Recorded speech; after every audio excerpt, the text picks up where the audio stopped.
Gini Pak Ginda ya, soal mengkritik itu nggak perlu sopan santun. Mengkritik itu tidak perlu sopan santun. Sopan santun itu cuma soal bahasa tubuh doang.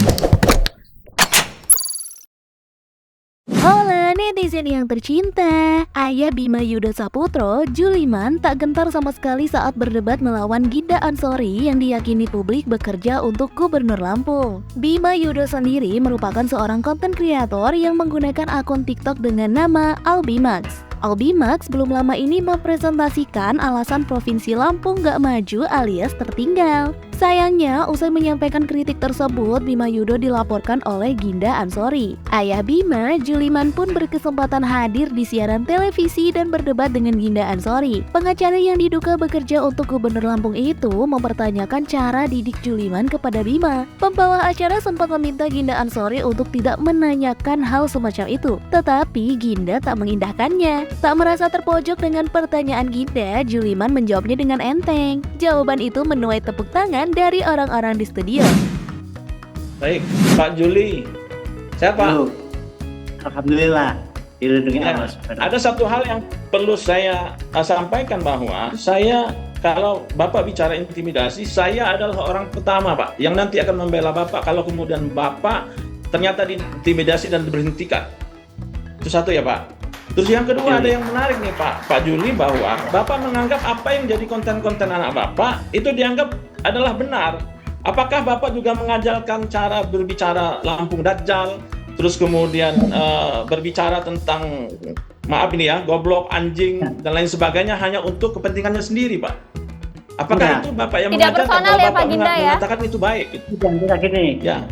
Apa artinya Ya. orang itu sopan santun tapi berkorupsi, dan dia berbicaranya kotor tapi tidak korupsi tapi jujur, dia lurus, tegas, berani. Baik mana?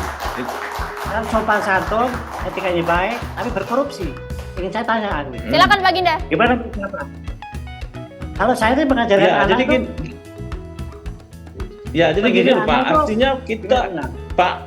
Pak, selama ini kita menjaga bagaimana kemudian harus budaya timur itu, Enggak, Pak, harus ini tetap dulu. dilaksanakan. Saya ingin tanya sama Gitu. Bapak dulu, ingin tanya sama Bapak, sopan santun, ITK baik, tapi berkorupsi, sama dengan omongan yang anak muda, berkuar-kuar, tapi dia membela negara, jiwanya juga kebangsaan yang luar biasa. Tapi kalau dia seorang itu istilahnya beretika baik, sopan santun, tapi berkorupsi, ya. Itu menurut Bapak baik yang mana? Lebih baik yang mana Baik yang begitu ya? anak saya itu tapi nggak korupsi. Pilihannya adalah tidak dua-duanya, Pak. Artinya dia harus Loh, berperilaku nggak boleh. berperilaku Bapak, baik, saya terus kan kemudian sopan santun, karena tidak semua perbandingan. orang korupsi di situ. Gitu loh. Perbandingan. Tidak Seperti semua ini, orang Bapak, korupsi. Dan Bapak, kemudian Bapak. yang paling penting Pak Pak ngomong ya. Pak Juli, dengerin dulu Pak Juli. Tunggu dulu, Pak, Yang paling jangan- penting adalah semakin tinggi tingkat pengetahuan seseorang, maka dia akan semakin santun dalam rangka menyampaikan, karena ini berkaitan dengan ukuran Ya. kesopanan, ukuran Oke. tata nilai yang dia punya. Maaf, gitu loh. maaf dulu cerita saya ini. Ya silakan Pak. Anak saya itu perbandingan Republik Indonesia sama luar. Dia itu perbandingan gitu. Kenyataan di Republik kita Pak- itu sopan Pak santun. Pak Bagus. Pak Juli. Ginda ditahan dulu, kita ke Pak Juliman dulu. Pak Ginda ditahan dulu, Pak Juliman dihabiskan, boleh? Silakan Pak, dilanjutkan Pak. Pak Juliman silakan. Saya pernah berdebat sama anak saya. Berdebat saya sama anak saya. Bener itu, saya dirujak saya ini. Saya kan memang mengajarkan kejujuran, sopan santun, tegas beretika baik. Di negara sana sopan santun, orangnya nggak pernah ngomongi tetangganya, nggak pernah. Tapi di Republik kita ini nyonyor, bilangin atasannya, nggak bener. Tapi korupsi di sana enjoy. Tuh, saya aja Pak, gimana? Tuh, saya makanya takut menduduki jabatan itu persoalannya di situ itu. Ya. Saya ini penyuluh dari awal. Golongan saya juga sudah golongan 4. Kalau ingin menduduki jabatan juga saya bisa. Kakak ipar saya itu mantan dari DPRD yang mengucek-ngucek satu itu kakak saya. Kakak ipar saya kalau ingin tahu itu. Nah, gimana nih menurut netizen yang terhormat? Silakan berkomentar ya. Halo, assalamualaikum netizen Lampung nih. Gimana nyimak video TV One cuplikan dari bapak yang ngelaporin Bima ini ya? luar biasa ini ya. Cari tenar kayaknya ini orang. Coba tanyain deh, komen di ulti aja ini, apakah bapak yang satu ini waras atau seperti apa? Oke, generasi muda milenial dan generasi Z, ini yang gue maksud. Ini yang gue maksud. Bim, ini yang gue maksud, supaya bapak lo cerdas, berdebat gitu loh. Kita nih masyarakat gak goblok gitu loh. Khususnya kita generasi muda milenial dan generasi Z. Kita ini udah muak dengan generasi-generasi tua yang korupsi, yang sopan santun dan sebagainya, tapi akhlak dan adabnya dalam bernegara itu jauh daripada kata-kata kebijaksanaan dalam amanah sebuah negara dan bangsa gitu loh. Jadi lu tuh kayak Kurawa ya, dalam pewayangan tuh istilahnya tuh keras, kasar, kotor dan sebagainya, tapi itu dari hati nurani lu yang paling dalam, lu jujur. Itu bahasa-bahasa naif polos yang benar-benar pure banget loh gitu loh. Udah lanjutin aja Bim, kita bikin guncang semua Lampung kalau perlu sedunia. Yang benar. Gini Pak Ginda ya, soal mengkritik itu nggak perlu sopan santun. Mengkritik itu tidak perlu sopan santun. Sopan santun itu cuma soal bahasa tubuh doang. Lagian juga udah ada undang-undangnya, bolehnya kita ini mengkritik. Hah? Dan soal mengkritik itu tidak perlu ada solusi. Ini nyari solusi ya orang kayak bapak ini. Udah Pak, benerin aja jalan-jalan Lampung itu. Gak usah banyak ahli cengkunek. Udah dibenerin, udah selesai masalah, ya kan? Itunya maunya anak-anak Lampung itu. Gak usah lari kemana-mana. Nanti nggak ada diperiksa kemana-mana, ya kan? Itu tadi wawancara di TV One, di satu acara TV One Catatan Demokrasi.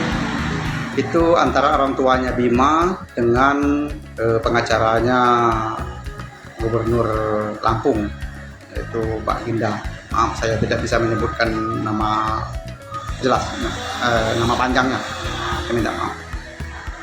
Kalau menurut saya, ini catatan untuk Pak Ginda dan juga Bapak ini tadi, bapaknya Bima.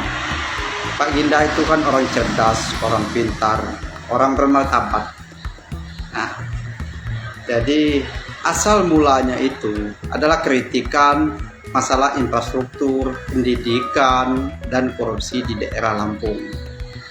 Jadi sudahlah, ini kan sudah hampir selesai, sudah hampir ini. Jadi kalau bisa, ya sudahlah, saling memaafkan, saling membuka pintu hati, apalagi ini di bulan Ramadan. Karena kalau terus begini, efeknya panjang Pak, apalagi untuk gubernur dan pimpinan-pimpinan di Lampung itu. Tadi saja pagi tadi itu Bapak Presiden sudah mengutus Menteri Dalam Negeri untuk memanggil gubernur Lampung. Secara tidak langsung ini efeknya ada. Ini panjang ini nanti. Apalagi kalau memang benar ada indikasi-indikasi kebocoran dana itu. Jadi semuanya akan terlibat. Nah, jadi lebih baik ya sudah. Masalah anak muda, nama juga anak muda. Kalau orang kami itu berpendapat itu lebih baik dari mantan penjahat daripada orang itu nampaknya baik tapi jahat. Benar kata bapaknya itu tadi. Percuma orang itu baik, mongkok segala macam, kalau lewat permisi mongkok-mongkok. Nah, malahan apa yang dikeluarkan di mulut dia itu tidak bisa dipercaya. Banyak Pak di Indonesia ini kayak gitu. Malahan ya itu tadi koruptor, ternyata koruptor yang tadinya berbaik-baik sopan santun itu tadi. Lebih baik orangnya kasar, preman, tapi hatinya tulus. Itu yang kita cari. Coba lihat itu koruptor yang besar itu. Semuanya sopan, santun. Nah, ini untung kita ada anak muda seperti itu, cerdas, berani mengkritik. Salam dari saya.